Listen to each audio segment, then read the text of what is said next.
Last week the world ended. Well, not really. It kind of did. Not entirely. It was fiction. Or was it? It was. You're listening to 9 is 10 Afterparty for the end of the world, and I hope you've reflected on Dan Slott's thoughts and minds and powers, ladies and gentlemen. If you haven't, then I'm sorry, we're about to dump more information in your ear holes. Chris here, and I'm joined this week by a very special guest, one of my favourite YouTube reviewers in the world of Who, somebody who really cares deeply about this show, and I just absolutely had to get her on. It is Jenny Lippmann. Hello, Jenny. That was a really nice introduction. It was a truthful introduction. It was Thank a true you. duction. He's not paying me either. No. He's not paying me for this. He's actually serious. It did well. Hello, yes. Hello. No, Hello. honestly, I came to know your channel, Lippmannette. That's the one. Pronounced it correctly. Double P. Double One N. No, double N. Yeah. Double T. See? See, there you go. You've got no excuse now. Link will be in the description. I caught on to your reviews a couple of years ago, I think. It was when you first started doing them, wasn't it? Yeah, Series 6. Series 6, or as the classic fans will probably point out, because you can be quite pedantic, some of you, Series 30-something. So, yay, what a treat. And you've been reviewing every episode since. You've covered the rest of the Matt Smith run, you've covered the Christmas specials, you've covered Capaldi. Yes. I don't mean covered him in something. No, that would be awkward. It would sort of He's be... married, like... Well, see, I was just thinking more like a shroud Oh, or right, a cloak. okay. I wasn't going down the route of like melted chocolate. But You're having a bad effect on me, Chris. well, this is the after party, and That's we can't do any worse than One Direction. Sort of, interviews over Skype. However, what we can do is we can talk monsters, because the topic I want to talk about this week, we're going to discuss your YouTube legacy and whatnot, and your origins with Doctor Who in your next appearance, which will be in a couple of days with The Unquiet Dead. Oh, you heard it here first. Oh yes, guest announcement in After Party. Get on that. Well, why don't you? I don't know. What would you get on? But what we're going to talk about today is, I've been thinking about this since chatting with Dan. The End of the World is a massive showcase for what Doctor Who can do and what it can bring to the table, especially in the modern era. It was the first episode that really went, you know what, everybody, aliens are in this thing. This is what it's all about. It was good for that. So consider the subtitle of this episode, All the Strange Creatures. Nice. Yeah? Nice, I like it. And if anyone else gets that, then well done. It wasn't that hard, but, well done. Which is cool. Is it cool? I'm rambling. You know I'm rambling, because I'm quite excited about this one. It is. I'm really excited about it. We have picked, without telling each other anything, our sort of 5 favourite creatures from Doctor Who. Specifically new Doctor Who, but, you can tie in the classics if need be. Either ones that have left an impact on us, been pretty cool villains, or I've just realised I'm tapping something on the microphone. How terribly professional. I've ruined my own flow. Or just something we'd like to see more of, especially if it's the classic series, maybe some monster we've not seen yet. Yes. And I want to know down in the comments below on the YouTube version of this, or the SoundCloud version, just, I don't know, shout loudly and record it and send me the link to it. Which creatures you'd like to see, which ones you're happy with them being in New Who. We just want to talk monsters. Is it just monsters, or is it like villains? I think we can delve into villains, because villains are monsters in their own way. Yes, there's some pretty good villains. Some good ones. Like that creepy lady at the end of time. Oh, I've picked up the ring and laughed. Oh, yeah. I'm evil. I'm a monster, me. Yeah. I'm on the Rani. No. Don't get me started on the Rani thing. Oh my lord. No, as soon as we announce that you're online before you're listening to this, obviously, because that was the past and this is the future, or is it? Ooh, living in the future. As soon as I announce that you're the guest on this episode, people are going to be like, is she the Rani? Because that's the tradition, isn't it? Any female casting within the world of Who is instantly the Rani. That's true, actually, So, yeah. If only I was the Rani. That'd be far more exciting, surely. The Rani would misdirect that, though. So maybe you are the Rani. But I do have to follow on from Dan Slott, so I have to be interesting in some kind of way. So the Rani would benefit. Actually. Are you saying he's the Rani? Oh my god. What have we just stumbled upon? It could happen. It could happen. The Rani now writes Doctor Who. No, not Doctor Who, Spider-Man. Cut that out! Oh my god. You know what? Unless this is in the future and Dan is now writing Doctor Who, in which case this is, Yeah. But that means you've got a TARDIS, which makes you the Rani. So the Rani, notwithstanding, have you got your top 5? I hope I can remember them. Now, have you got them in a particular order of preference? I did. I might have forgotten that order now, but it doesn't really matter. To be honest, I think we'll just go with it. It's a general 5. It's a general 5. I don't remember that character. Was he in Unit? General 5. Okay, fair dues. Yeah. Well, ladies first. Oh, okay. So I'm going to go first. No, I'm kidding. Of course, that's That'd stupid. make me a man, so you've just insulted us both. Well, Chris. you're the Rani. You could be a man if you change into a man. It's a fair point. It's That's gonna the be a running society joke. we're in now. Time Lords are jumping all over the We shop. don't judge anyone. Oh, gosh. Except for the Rani. Yeah. Okay. Jenny, what is your number 5? Number 5, the Sycorax. Oh! Ooh! Do you know what I hadn't even considered? Okay. Yeah. Let's talk Sycorax. Let's talk Sycorax. Okay. Right. Well, obviously the Christmas Invasion was really awesome. It was. It was. Which Was is- that an agreeing? That's an pun agreeing or what? nod. That's an agreeing nod. I love the Christmas Invasion. It's, Yeah. it's quite possibly still my favourite Christmas special, actually. Yeah. Christmas Carol though. I really. That is really good. Yeah. That gets a lot of flack, and I don't get that. Really? Yeah, a lot of people are like, it's just something, what's the point? It's like, There was because a it's point, Christmas, and darn it. I think I'm the only one who likes that song in it as well. Oh, another Catherine Jenkins song. Yeah. No, again, that's True. that's in my I've got a playlist on my iPod called I'm gonna have to make sure I spell this right. It's called Oral Pleasure. Nice. As in AU. AURAL. Oh, I see what you did there. I see what you did there. Just because when I say to people like, oh, you know, put it on Ducket Station. Do you want to play some music? I'll be like, yeah, playlist. Pick Oral Pleasure. I just like to see their faces. They go, what?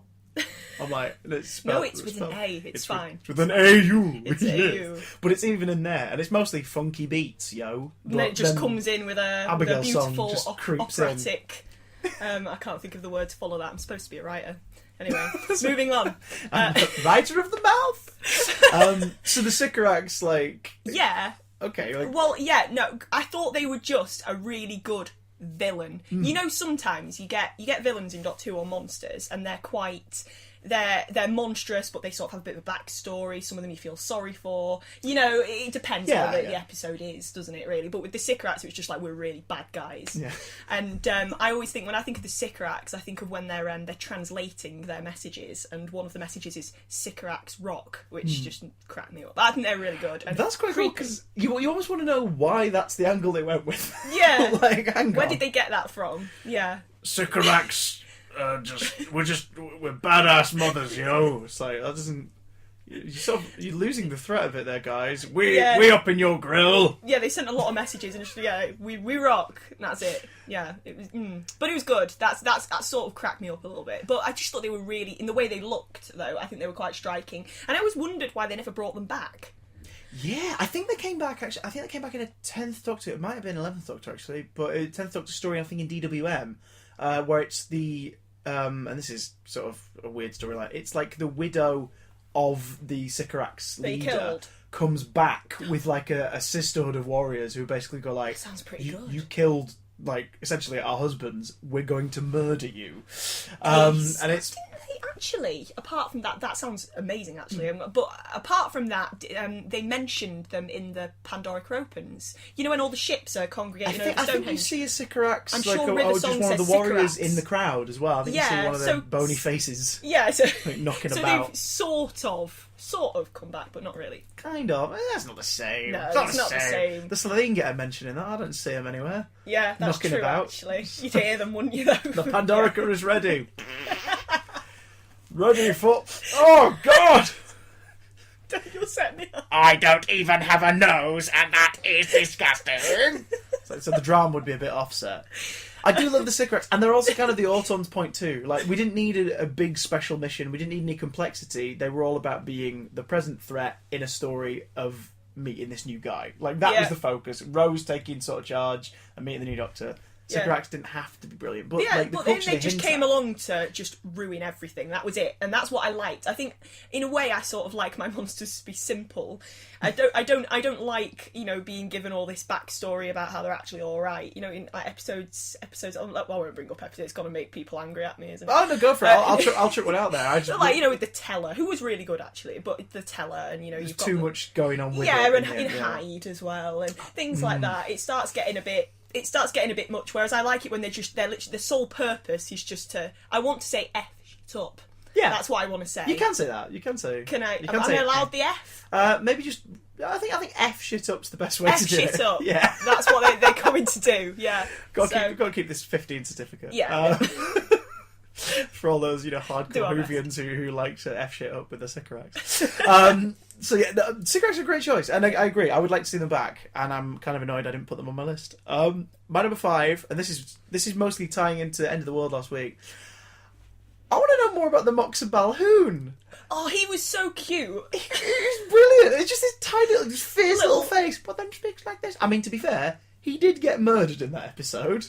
It hurts. I imagine it probably hurt more for him. Oh, that's a fair point. This tiny blue face. But we can go back in time. If we can make the face of Bo out of sequence and everything, we can make the Moxa Balhoon. Yeah, it would have been nice to see him again. There were a lot of sort of aliens in that episode that I would have liked to have seen more of. I like the trees as well. Yeah, from the forest of Cheam. Yeah. What does that mean? Yeah. We'll never know. We'll never know. But I think Russell was quite good with things like that. He was brilliant. He was always really good with the villains and the monsters, and the aliens in general. So he was really good with that. But I would have, it would have been nice to maybe a prequel. I've complained about the prequel since, so maybe not. Invites to the end of the world. Yeah. Yeah.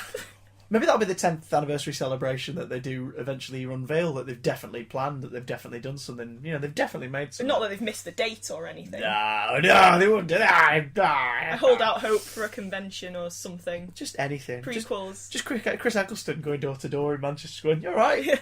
Maybe it's hope us. you enjoyed it. Maybe we are the celebration, because we're the ones doing this. Just to clarify, we are not endorsed by the BBC whatsoever. Apart from, 5 or 6 people there who, totally greenlight this. Yeah, so, awkward. Yeah, sorry. Yeah. Ooh, copyrighted. Oh! Just cut that bit out. It's fine. I'll leave it in. I'll leave it in. Bring on the lawyers. Send them to... What's your address? I'm kidding. 123 Fake Street. It's a nice area, that. Yeah. Up by Fictional Lane. Yeah. Please don't sue me, Bill.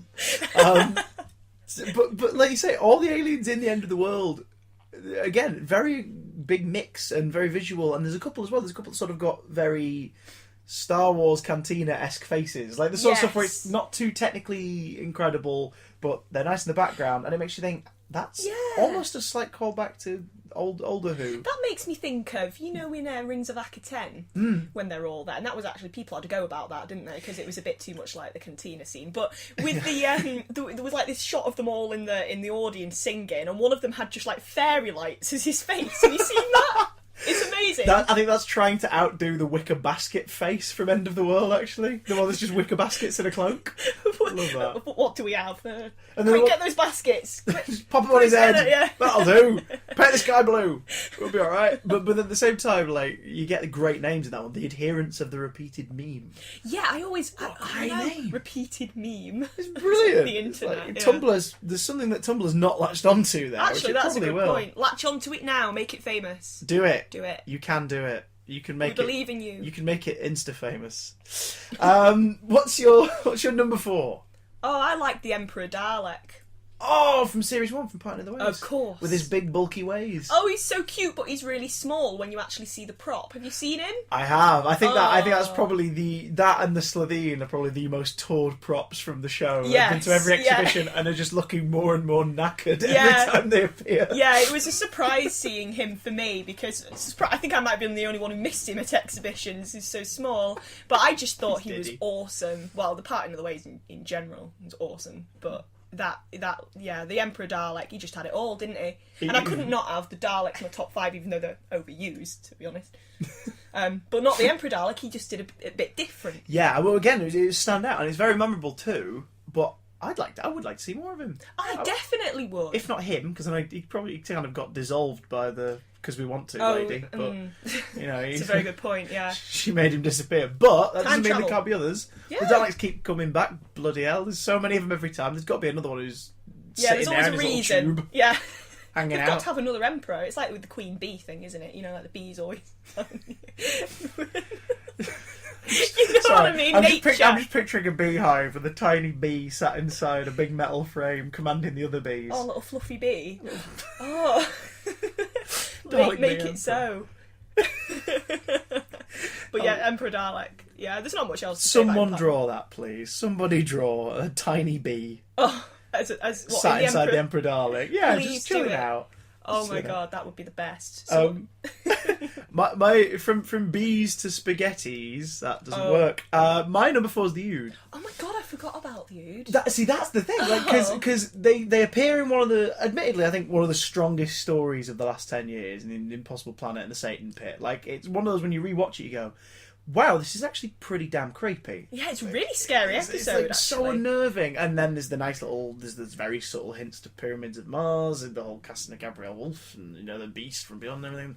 It's a generally nice episode. Well, two-parter. Yeah, and then Planet of the Ood doesn't downgrade them necessarily, but it just makes you sort of think, oh, are these guys just here to be possessed and made scary? Yeah, it's a bit of a shame, really. I think because then the Doctor's wife as well, like nephew, sort of gets scary and starts chasing after everybody. It's a bit of a shame with you, and I think certain. One of my monsters, who I'm going to pick later in the top 5, will bring it back to this. But a lot of monsters, sort of when they get reused again in later series, can often lose their meaning a little bit. And I think the Ood might have ended up just as little extras. Do you know what I mean? They sort of. Well, I think I know what your later one is, and I think it's also one of mine. Oh no!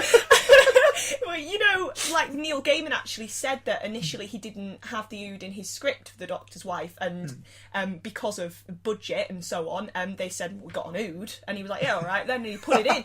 Genuinely. So can we make its eyes green? Yeah, all right, sorted. Yeah, it's fine. It's different enough from the other episodes. So yeah, I just feel like the Ood became a little bit of an add-on. Yeah, which is definitely true, and it's probably because of, and this is what we're getting back to, like, oh, I forgot about you, like, they cottoned onto something there. They'd got a design that really resonated with people, because they're kind of adorable, but they're really gross. They like, really there's this are. nice balance. Did Russell T Davies in his description of the Ood, didn't he say it had to look like some kind of sea anemone? Yeah, there was definitely an aquatic-y thing, but also I can't remember if they were conscious of it at the time, either when the script was written, but I know certainly during the design process they were conscious of the Sensorites from William Hartnell's era, of course, which are basically fluffy Ood with no spaghetti. You could just say it's a throwback. It's fine. Well, they talk about it in Planet of the Ood, don't they? So it's like the Ood sphere, it's in the same galaxy or whatever as the Sense sphere and all this. They're like, okay, fair dues. Just explain it away with one line. That's what we like. That's all we need. But then in recent years, like, apart from wheeling one out of the cupboard for Doctor's Wife and Pond Life, oh, of course, Pond Life. Yeah, we with a different voice as well in Pond Life, which is really strange. It didn't work really. But apart from that, there's, I mean, even if it is just, I think, them being in a story but not the crux of it, would be kind of nice. Like, pop up in another part of the universe during that time period. And maybe be slightly more important. Just a little bit. Yeah. Rather than just hovering in the background. It was just there when Ten was crawling about on the floor towards his last days. So, yeah, it would be This song nice. is ending, but the story... But wait a minute, where am I? Council Estate? What is Council Estate? It's like freaking out. It should have been freaking out. It's like, what am I doing here? Yeah, they do freak out a lot. They have a habit of doing that, don't they? So Rabid-ood. surprisingly calm. From Rabid Spaghetti to your number 3, which Number hopefully has 3. Rabid Spaghetti in. No. No. Do they eat spaghetti? Do the Ood eat spaghetti? I should hope not. Well, it's like eating their brethren. Their own face. Yeah, we wouldn't want that. Number 3 is the Clockwork Men. Ooh, that's okay. Now that's an interesting one, because if we're talking about ones that'd be nice to see again, we kind of got more of them. Oh, this is a sensitive topic for me. The Sensorites topic. Nice reference. Well, thank you very much. I felt like when we saw the Clockwork Men again, essentially we saw them again, not the same design exactly, but we saw them again in Deep Breath, didn't we? Yeah, the concept reared its ugly head. Yes, I sadly at the time in my videos I described it as rehashed. Which I know it's quite a harsh word to use, but I feel like the episode gave the sense of being rehashed. So I am using the Clockwork Men from Girl in the Fireplace as in Deep Breath. It was like them, but it wasn't them, and it was Clockwork Men's spin-off more than anything. Again, they sort of served that purpose of being the background threat to the plot of meeting the new Doctor and everything. Yeah, and they just kind of did the same thing. Yeah, I think the thing I loved the most about the Clockwork Men, apart from their design, was all the thing in the early parts of the episode about the smashed clock. So it disguised the ticking, which I thought was nice and creepy. Brilliant. Yeah, that's something which which we'll talk more about in the Empty Child and Doctor Dances later this series. Like very early Stephen Moffat, these are ideas that have clearly been haunting this guy for years, and he's gone, I'm going to put this in Doctor Who. And it's really creepy stuff. It really works. Especially in Girl in the Fireplace. Oh, yeah.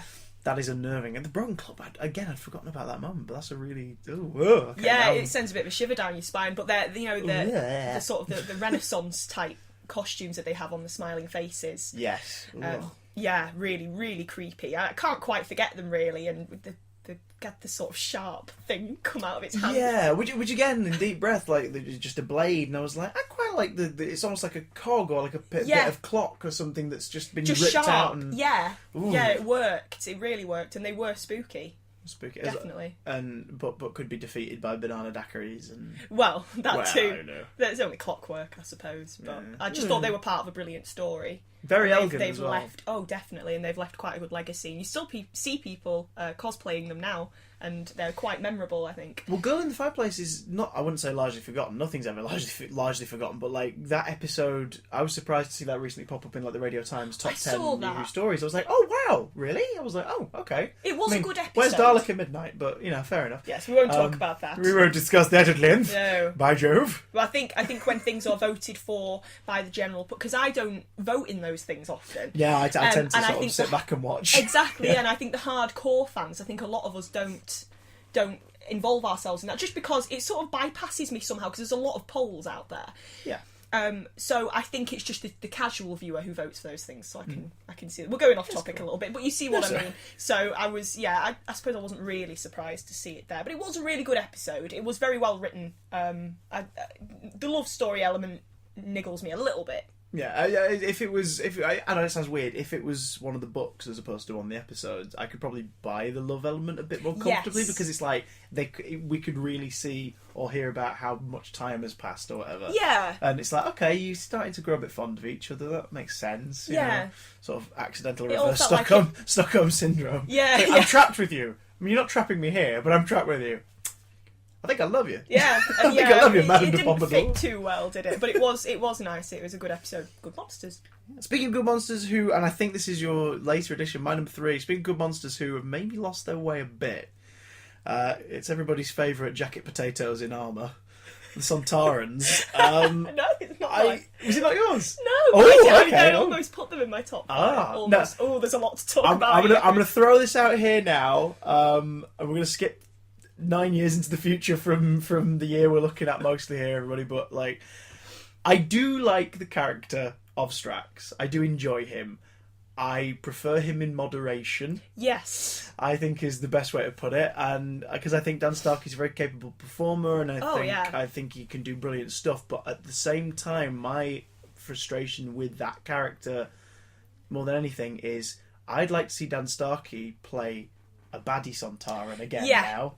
I'd like them to give him a baddie to play. Agreed. I think because the flashes of it we got in as Commander Score, the Bloodbringer, and in the adventure games, like we got to voice the baddies in that. It was like, you know what, he can really make them quite menacing. He's very good. I think a lot of people have said this actually about Strax, is that he is funny, but he's been I think he's overused now.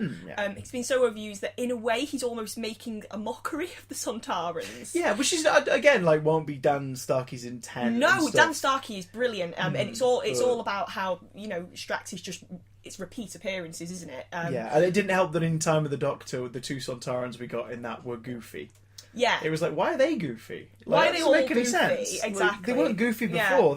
Yeah. The comedy of them, especially from the 10th Doctor story, Sontaran Stratagem and Poison Sky, the comedy came from the fact that it was this whole thing of, hang on, you're just dinky little blokes in bright blue armour. Oh, what the threat are you? And then they burn the sky, and you're like, okay, so they were scary. You're formidable. And again, Christopher Ryan in Pandorica Opens. He's in it for like 2 minutes, and he's really intimidating. Oh my god, that was so the Pandorica is ready. It's like, oh god, that was a really good impression. Thank you. That was very good. I trained at the Academy of Potato Chips.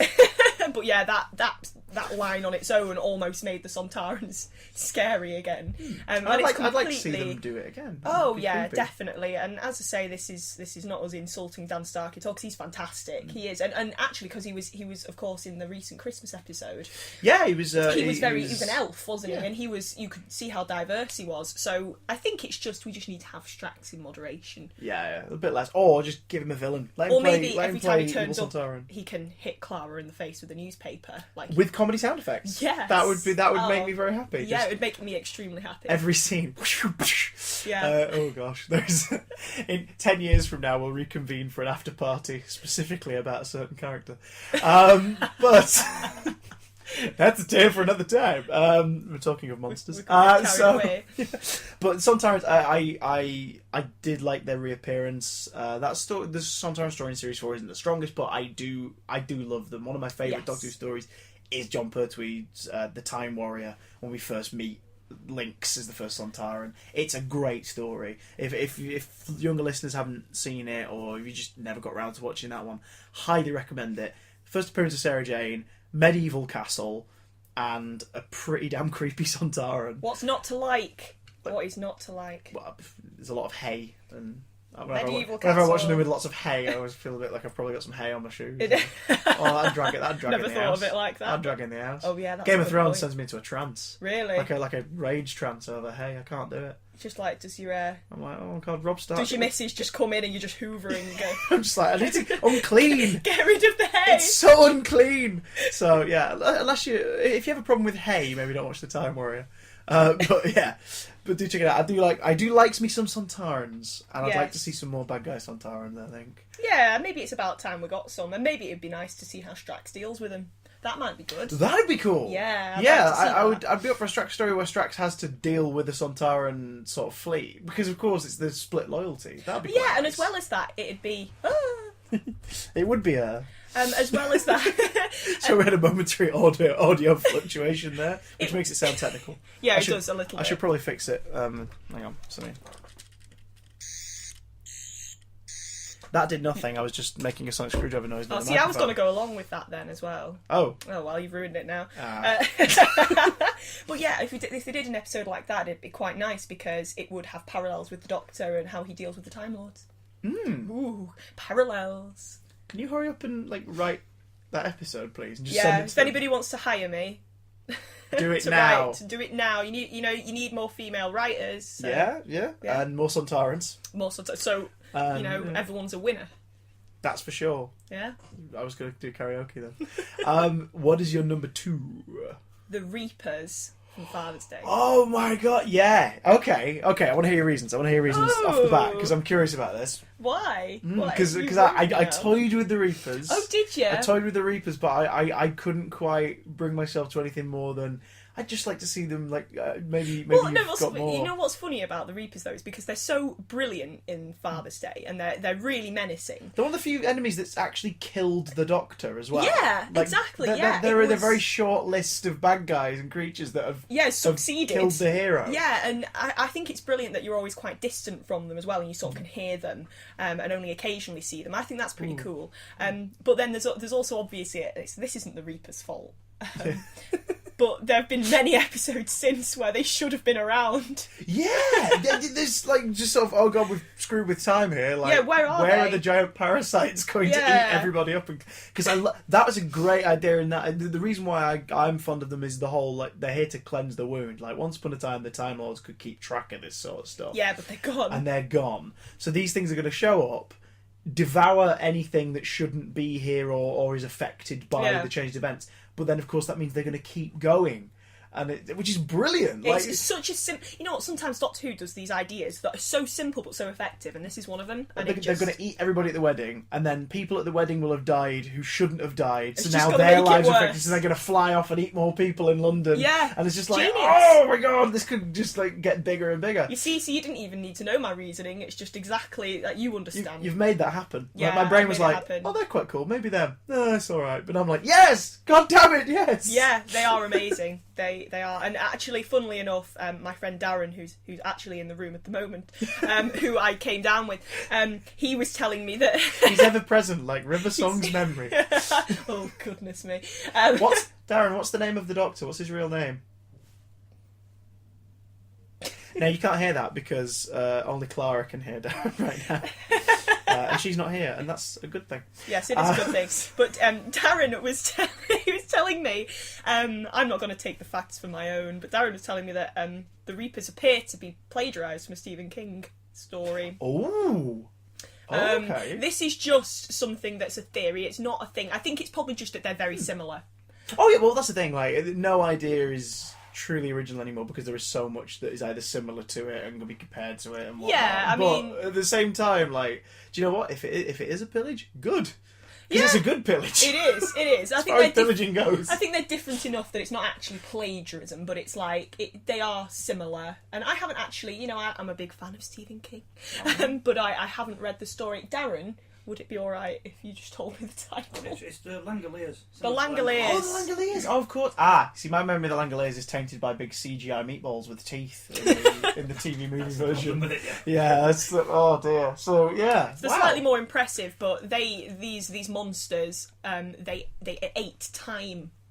As it were. Yeah. So and all the main characters are locked and inside. Screaming businessmen at airports. Yes, they're locked in an airport. They've locked themselves in, and it's the same sort of concept in a way. But I don't mind because they're so great. But did any of them devour Christopher Eccleston? You see, that's what makes it so different. That's what makes them stand out. Yeah. In many ways. Many ways, but they are good. Yes. Speaking of standing out, these guys split opinions so much. But I have a big fondness for these ones. They are Series 1 monsters. They had a life after Doctor Who. They appeared in bits and bobs of Doctor Who since. Nothing solid. But they had a life after Doctor Who in the Sarah Jane Adventures. I really like the Slitheen. I knew someone was going to put Slitheen. It was either going to be me or you. I adore them. Because they are ultimately a very sinister concept. They actually are. And you know, what was great about the Slitheen is that Russell knew exactly what we needed in Series 1 to get the kids' attention. Oh, yeah. And what is better than farting aliens? Exactly. I mean, and again, that scene is, especially when you know what they do to people after you've figured it out. Yeah. The scene where they're just there with General Asquith and he's like, you know, this is an outrage, blah, blah, blah, and they're just giggling away and farting and all this. But it's perfect for kids. Oh, it's great, but it's also really creepy when you think about it because they're just enjoying the moment. They're like, ha, ha, ha, in a minute we're going to tear his skin off and hollow him out.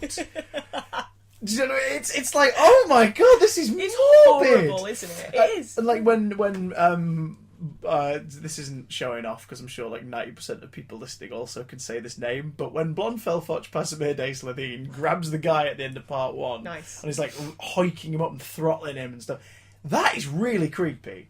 Like it's terrifying, and you can see Rose and Harriet Jones like they don't know what to do. Yeah, like, they've got those massive claws as well. Oh, they were, and they had those freaky baby faces. They were scary. But then we got that doubly because in the Lost Boy, I think is the last story of Sarah Jane Series 1.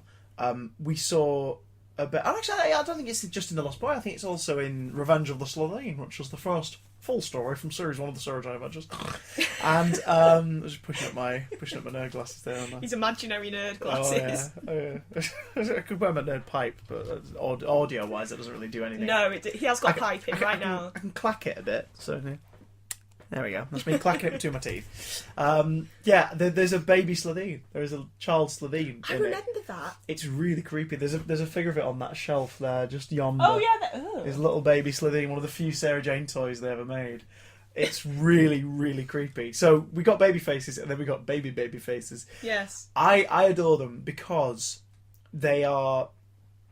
I think because they're kind of the underdogs in that they have divided people so much. Yes. People really dislike that story, but then the ones who like it really like it. Are you thinking about Boomtown?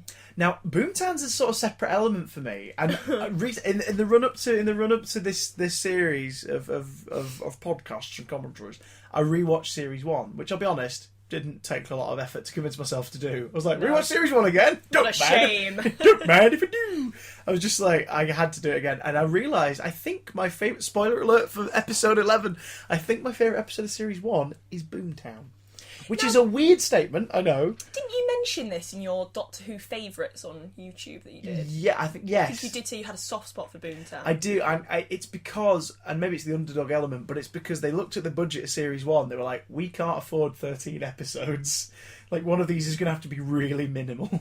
See, the thing is, in my memory, nothing happens in Boomtown. In my memory, they're in a restaurant. Really, not much goes on. Like, all really, in terms of affecting the bigger picture, it's the first time they clock Bad Wolf being a thing, but then they move on from it. Yeah. And it's the thing that sort of opens up the rift a bit more, allowing Torchwood to happen later on. Yeah, it is a bit of a bridge episode in that sense. But I don't think it was ever intended to be that so much at the time. I think it was just Russell T Davies had to go, oh, we'll tell you what, here's an episode that's mostly dialogue, and we can reuse a monster from a previous episode. There you go.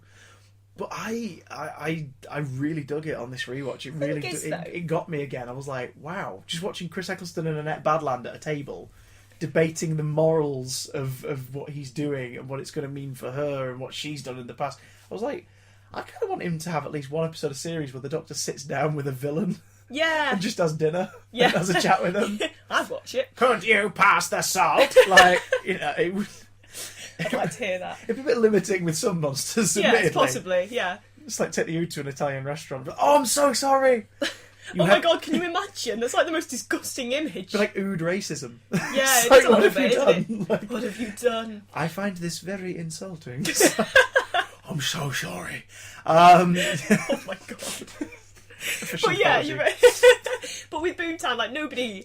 I don't think anybody. Think about series 1 in general, though. There's not any episodes that anyone like hates. Yeah. I mean, there's Boomtown ones draw criticism, but they're weaker, I think, but they're not bad. And Boomtown isn't bad. As you said, it clearly was low budget. Nothing was really happening, but the Slitheen were good, and they could hold it up. I would like to see a return of them in some form. Yeah. Just to see what they could do now, 10 years on. We have moved on a bit because I always look at it, and I'm sure you're the same. Whenever you look at any TV or film or anything, you never really judge the quality of the effects based on the time of the creation of that show or that film. Unless it's like something you're watching now and you think, oh god, they could have done a better job with that. Like, yes, you look at it that way. But the age of effects and visual stuff like doesn't really bother me because I put myself in the mindset of it came out this year, I'm accepting it. Yeah, same. Whereas the CGI Slitheen have aged, I find, when they're running through the corridors. Oh yeah, mostly because of how they contrast with. It's like Spielberg in Jurassic Park. He's got a big CGI T-Rex running around after the Jeep, and it looks glorious to this day. Oh, it does. Oh yes. And it's because it isn't jarring when it switches from the puppet to the CGI dinosaur. Yes. Whereas with the Slitheen, they blatantly, it's blatant, isn't it? It's bloke in suit, incredibly fast green blob. Yeah. Like, it just doesn't quite work. And admittedly, Sarah Jane Adventures, I think they avoid using any CGI shots of the Slitheen, so it works better. Yes. Because you just see them as they are. I think puppets are the answer and costumes, to be honest. Oh. They always look. I mean, that's why Jurassic Park has held up so well, because they had a lot of puppetry. And it looks ace. And they understood the limitations of the thing. So I would like to see. I mean, obviously, if this, unfortunate circumstances meant the premature end of the Sarah Jane Adventures. But had it continued, I imagine the Slitheen would have made a reappearance again down the line because they sort of recurred and they a worked bit, within the Sarah Jane Adventures even better, I think. Because obviously that was for an even younger audience. But it's the same. They keep the whole skin suit element as well, so there's just enough horror. Yeah, for it's still it just a bit disgusting. Yeah, and also the Sarah Jane Adventures introduced the Blathereen, which, and this is nerdy. The Blathereen first appear in. They're another criminal family from Raxacoricophalopatorius that appear in the Ninth Doctor book, The Monsters Inside. In a story set on a prison planet called Justicea, which gets name-checked and referred to in Boomtown by Rose. I didn't know that. She mentions that there was this prison planet called Justicea, and so they confirm that the books that came out from the BBC I love it when happen. they make them canon. I love that. But at the same time, it's like, well, hang on. So that's a Slitheen episode, and it's referencing a book where a Slitheen and the Blathereen appear in it. And then later on, the Blathereen appear in the Sarah Jane Adventures. Oh, that's nice. It's like tied up in a nice, neat little package. It's nice stuff. So there's a lot that could be done with this family history, and I want to see a Raxacoricophalopatorian who's not a bad guy. Yeah, because apparently the Slitheen are like the Slitheen, and admittedly the Blathereen are a unique case of these guys are evil, but the rest of us are fine, even though we boil our prisoners in acid. And... Yeah, but then I don't even know what to say to that. You're right. I had so many brothers. They were bold and really nasty. Like they just Well, then they do, as we mentioned before, they do attack in the Pandora Opens. Yeah, but they do hate the Doctor. Well, everyone hates him, don't they? Yeah, I hate him. What is he getting? Don't you just hate that guy? Running around with his monocle and his tiny granddaughter. I remember her being older. What's he doing fighting the Daleks in colour? What is this? What's going on here? I thought we were on about Doctor Who, the Peter Cushing character from oh my God. the two movies. This is getting to new levels of nerdiness. I can only apologise, but I shan't. Yeah. So, this leader my number 2, Jenny Lippmann. What, we're on number 2? We're on number 1. Oh, yeah, thank we're on God, number because I 1. thought, I don't think I have any more. Okay, number 1.5. No! Right, okay, don't punch me in the face for this one. What? The silence. No, I didn't actually. I was all vocal. Yeah, Although a bit of spit came out, so I Yeah. apologise if any hit you then. No, it's okay, there's no spittle. Darren, I didn't hit you with any spit, did I? It went right in my eye, actually. Oh, God. You joking? It ricocheted. Oh my God. It ricocheted from... Got it in time to back into Jenny's hair. Yes, the silence. I think Chris has gone. He's got the giggles. I'm going to sleepy bye-bye land. My brain, in that moment, sort of turned into calcium. My inside a face skin actually suit. hurts because I've been laughing silently for quite a while. Silently? Wait. Ah!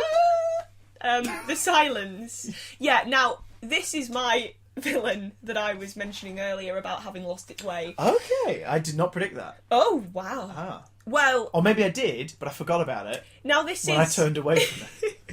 That's a terrible joke. I think that's terrible. That was pretty bad. I think now this is part of the whole thing that I have, that Stephen Moffat, he is a brilliant writer, because Series 5 is my all-time favourite, so I want to say that first before anyone gets angry. But I do think that he acts... Disclaimer. I do like Stephen Moffat. However, I feel like a lot of the time he claims he's had a plan all along, but I don't think he has, and that's just my opinion. And with The Silence, I think it was the same thing. And in The Time of the Doctor, I don't even know what was going on there. Oh yeah, no, I'll be honest. Again, recent rewatch, I was like, what? Yeah. What is happening? I think the Why is happening? The initial introduction of The Silence was brilliant, and this is why I've put them, as I say, my order of monsters was random, but The Silence would have been high up if I had managed to put them in an order. That makes perfect sense. And they were the first monster to actually really frighten me, and I know everyone's like, oh, the Weeping Angels, but they're very good, but they don't frighten me at all. And The Silence did, because not only do they look like The Scream, which is just horrible, Yes. they have horrible faces. Actually, I still thought you were going to say The Silence earlier when you said potato in a suit, because I thought they do have potato-ish heads. You know, yeah, they do kind of look like when a baked potato's just been in there a bit too long and it shrivels. Yeah, it shrivels, It like shrivels a a potato. bit. Yeah, and well, that's it. You know, The Put Silence. some butter on him, call him the Splendor Man. They were very slenderish, they were, weren't weren't they? they? Oh. Extremely. Do you remember our marketing when they first showed up, like the BBC ads, like that weren't quite adverts? There was just footage of CCTV footage of a street, and then a couple of adverts later, like in between all the program adverts, there'd be the same footage, but there'd be a silence somewhere in Very the frame. slender. And it was like, ooh, Yeah, oh. in fact, that actually reminds me of the ad campaign for Series 6 when The Silence were introduced. They did a lot of radio adverts, and they were brilliant. What was that? I don't think I. Did you not hear those? They had I think they had audio of Amy sounding really frightened. I can't remember what she was saying. She was very frightened, and I'm then very the scared. silence. Something's happening. Yeah, Oh. more or less. See, this sounds like, but it sounds like I don't even know what I'm talking about. But they were brilliant, and it was Amy. I think it was like heavy breathing. You sure this was a radio advert? I'm sure just Terry Wogan just got some really creepy callers that week. No, it was It was phoned in brilliant. with their request. Yes. Now, before I go and have some of Mrs. Wogan's lemon drizzle cake. Oh my god, have that's a call. amazing. I used to have a theory that Terry Wogan and Ken Bruce were the same man, just changing his accent. Yeah. Which He sounds sounds slightly offensive, but hear me out. It was always like, this is it for Terry today. We'll speak to you tomorrow. BBC Radio 2. Hello, Ken Bruce here with Podmasters. I was like, I'm sure that's the same guy. I'm sure he's just changing his accent and toying with us. Definitely. Ken Bruce doesn't exist. Ken Bruce is rule 1. Ken Bruce lies. Ken Bruce lies. Yeah, he's not actually. But we keep going. We're going off on a completely different direction. Yeah, this needs to be sensible. yeah, creepy, heavy breathing. Yes. But it was brilliant, and it was. Oh gosh, you should try and get a clip of it and put it in this. I will try. If I found one, you'll hear it now. Look at it now. Wasn't that brilliant? That was pretty cool. That was pretty cool. Would it be really embarrassing if I hadn't found one? I know. I think you'll find one. They were on YouTube for a while. Maybe they did hear one, but they've just forgotten. God, We had to make one joke like that, didn't Well, we? I'm mostly making that joke just in case I don't find one, put it in Yes. this. Yeah. So you all think I'm being really clever, but really I just But couldn't actually, find one. no. But it was brilliant. It was genuinely frightening. And from that point, I just thought they were really frightening. I think there was never really an explanation, was there, about how Amy ended up from like America to Demon's Run. Yeah, it's like, hang on, where Did this happen? Because I know that the doctor hugs her and he says, "Oh, it must have happened before America." It's like, well, they attacked you in the toilets. That could have been heavy breathing in the toilets. Oh my god! Forget that. Eye patch woman in the toilet. Like, Yeah, yeah. Even if she hadn't been taken at that point, like all of a sudden Yeah. the gang was sat there I know, yeah. trying to enjoy a quiet Sunday morning poo. And suddenly you've got somebody staring at you through a little hatch. Yeah. Oh my god. And then some heavy Word breathing in the cottaging cubicle. comes to mind. Oh my god. Oh no, it's happening. We're losing it. But really, that was never explained. And as well as that, Chris giggle in the background. Sorry. And then obviously we never got that explained really. And I think the silence's role. Stop Sorry. it. Jeez. She said cottaging, and I'm just picturing the mouths when they go. I'm thinking, Oh no! we've gone to a dark Oh place. my, we've gone to a very dark place. It's my fault as well. But yeah, it was never really explained. That was never explained, but the silence as well, their roles seemed to change quite a lot. First they were sort of this race, and then they were a religious order, and then they were River Song's owners. Yeah, and then they were just priests And in they an were order. priests. Yeah, And and not really in charge or anything. They're just kind of there. Yeah, it didn't work for me. And I mean, there's the episode that I don't like to talk about, the wedding of River Song. We don't talk about. So we're not going to go into detail, but then they started going a bit weird there. But initially, I think Impossible Astronaut, Day of the Moon, they were brilliant. Even though there was a lot of people have discussed the Doctor's random display of he just slaughtered them all. Day of the Moon.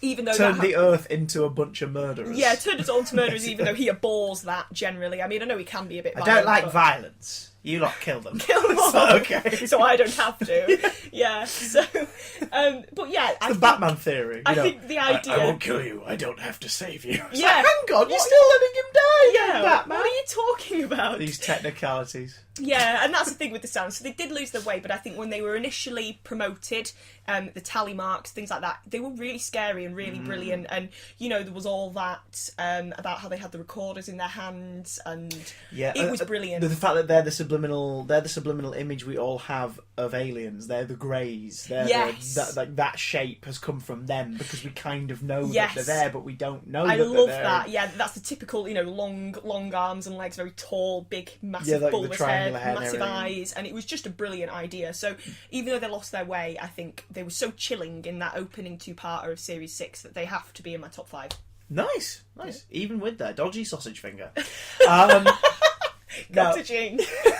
see, they're a filthy bunch. Oh The my Silents God. are a filthy bunch. They really are. Oh dear, but it's all right. You forget about what happens with the Silent stays with the Silent. So It's true as well. No one remembers. they're great in Vegas. So, last but not least, my number one pick for favourite sort of strange creature. It is a bad guy. It is someone we've seen before. However, in terms of them having their own story, they've only ever really had their own story twice in the entire run of Who, because they were a background villain for their third appearance, and then they've just kind of dribbled in other roles since.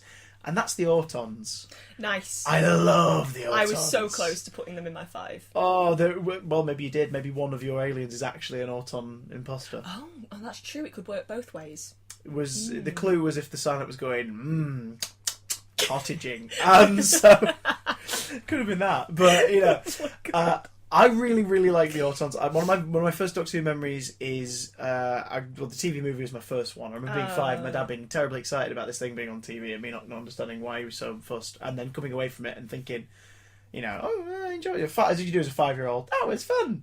And then later on thinking back to it, going, I want to know more about that. Yeah. So when UK Gold started heavily repeating Doctor Who around, I think it was the late 90s, early 2000s, I think was when they just started dumping them on. I think they started with Pertwee's run. Yeah. Spearhead from Space was sort of the first one. Like, this is the first one we're putting out. And I watched it, and I absolutely adored it. And I have, to this day, I still have a bit of an unease around mannequins. Yeah. Which is sort of, it's got a little easier as time's gone by. But that's the beauty of them, though. I love that. Yeah. I love that they're just sort of they sort of merge into everyday life, and I think that those are sort of my favourite Who villains that can just be there. They can just be like, you go into the shops. I always have this image when I think of the Autons of poor Jackie when she comes down the stairs in the shopping centre and she's got a Jane Norman bag and she comes down and she throws it and runs off and they'll smash through the window. Okay, so it's just you can see it happening though. That's the thing, and they're everywhere. But I said it in the Afterparty for Rose, which you haven't listened to, do it! That I used to live in Ealing, and my walk to work was I had to get to Ealing Broadway tube station, and I walked past the Marks and Spencer window that in Spearhead from Space they smash out of the very first time, and it freaked me the hell out the moment I noticed it. My commute to work every day was slightly unnerving. It'd be fun. It's like you're in Doctor Who. In a way. Yeah. Although no John Pertwee running in to save me. Yeah, that'd be good. It's like, hello, Christopher, I'm going to save you. I'm like, oh, why do you sound like a terrible John Pertwee impression? I'm like, because you don't have one. I was like, oh yeah. And then off he runs. You need to practice it better. Yeah, I've sort of got a lisp down. I've got his lisp down, and I can wear a velvet jacket like a boss. But that's about it. Not many people can. Not many people can. Not many people have. Not many people shall. But No. Pertwee, long may your velveteen jackets Some live on. people have a fear of velvet. I used to know someone who had a fear of velvet. The Master mostly, Roger Delgado. Yeah. Just like, oh no. But again, his first appearance, Terror of the Autons, second Auton story, really creepy. Plastic daffodils, spraying film over people's faces, like creepy stuff. Creepy stuff. Yeah, see, that's it. They're so diverse, and I completely agree with. I wish I put them in mine now. Well, that's the thing. The reason why I think they deserve the spot is I want to see, like the Sontarans, I want to see a new Auton story. Yes. Plastic Romans, cool twist. Like I was like, okay, wow, the Autons are involved in the trap, brilliant. But it was a twist. Flashbacks in like Love and Monsters, just flashbacks. Yeah, we need more. I agree. In Rose, they were just background setting. Yeah. But a really nice way to introduce the series with a simple monster, but please the old guard who are like, oh my god, the Autons! And it's like, it works really well. I want an Auton story, man. And it fitted it all, and it fitted perfectly into I want a version of Closing Time where they're like, oh, right, we defeated the Cyberman ship underneath the shop. Hang on, that dummy just moved. Oh no! Second that'd be adventure! amazing! They're like my guilty pleasures, Closing Time and The Lodger, but the Autons would totally fit into Closing Time. Missed opportunities! Go on, Gareth Roberts, write a sequel episode to that one. Please. I'm sure James Corden's not busy or anything. It's not like he's taken over from a popular American chat show and Yeah, he's it's going to be not stuck like over in the States for years. he just didn't he just do a sketch where he did all of Tom Hanks's films in like 10 minutes. That's pretty brilliant, It was actually. glorious, so he ain't coming back. Yeah, it's not Like, happening. just like everybody wants Sally Sparrow to come back. Carey Mulligan is not coming back. She got nominated for an Oscar. Come on now. She ain't going anywhere near this. Yeah, she ain't coming back to Cardiff. I'm not saying she's saying it's beneath her, but has Andrew Garfield come back for a Daleks in Manhattan sequel? No, he's not. He's not Spider-Man anymore, though. Oh, well, But on the plus side, yay, new Spider-Man. Don't of. even. That's a different after party That's for a different time. after party. He's there, look. There's my little Andrew Garfield Spider-Man on that shelf. I love him so much. I'm all for Andrew, but I'm all for a Spidey that fits into the MCU comfortably. So He was a split great on that. Spidey. He was pretty far cool. better than Tobey Maguire was. You know what? We need to not talk about this now. We'll talk about this another day, Chris, because otherwise people are going to be like, "What's going on?" Dan, are you listening? Yeah, come on, Dan, make it happen. Make it happen. He did recently. There was a big Spider-Man event called Spider-Verse with Spider-Man from different alternate universes taking part in this one storyline Nice. that Dan wrote, and there was a lot of spin-off media from it, material that alluded to other alternate versions of Spider-Man and all this, and during a big fight, there's one where two have ducked behind like a bit of debris to put new web cartridges in their web shooters, because they're like, oh, I mean, that one over there's got organic stuff, and he looked like the guy from the Cider House Rules. The other one's like, that's weird. I saw a Spider-Man who looked like the social network guy. And it was like, oh my god, that's brilliant! It's like he referenced that they exist in the comic world as alternate universes. I love it. It's a bit meta. I love that. It's cool. So Andrew Garfield's beautiful. Spider-Man lives on as an alternate universe Spider-Man in the comic books somewhere. Oh, that's okay. He lives on forever, and in the films. As long as we all cry agree myself that to Kirsten sleep. Dunst was a terrible Mary Jane Watson. Yes. And that Emma Stone was the perfect Gwen. Yeah, we're never gonna reach those heights again. I'm never gonna let her go. Well, he did. Didn't he? Not on purpose. What? Oh, look, I can't believe you just brought it up. Hey, it's Oh okay. my god! It's I have alright. the big comic cover on my wall. The The goblin, the goblin- goblin one. And the now goblin- you've yeah. murdered the only girl I'll ever love. We should cut this out, but we'll just. Oh no! Do you know? I'm leaving this in. If anybody wants to follow it, we just talk about Spider-Man. Yeah, Give us a shout. Yeah, give us a shout. We'll do another one where we just talk about everything. But Yeah. what were we talking about initially? Doctor Who. Or No, something. what was your what was your monster? Oh, the The Autons. Yeah. Yes, they're great. And a better Mary Jane than Kirsten Dunst. Yes.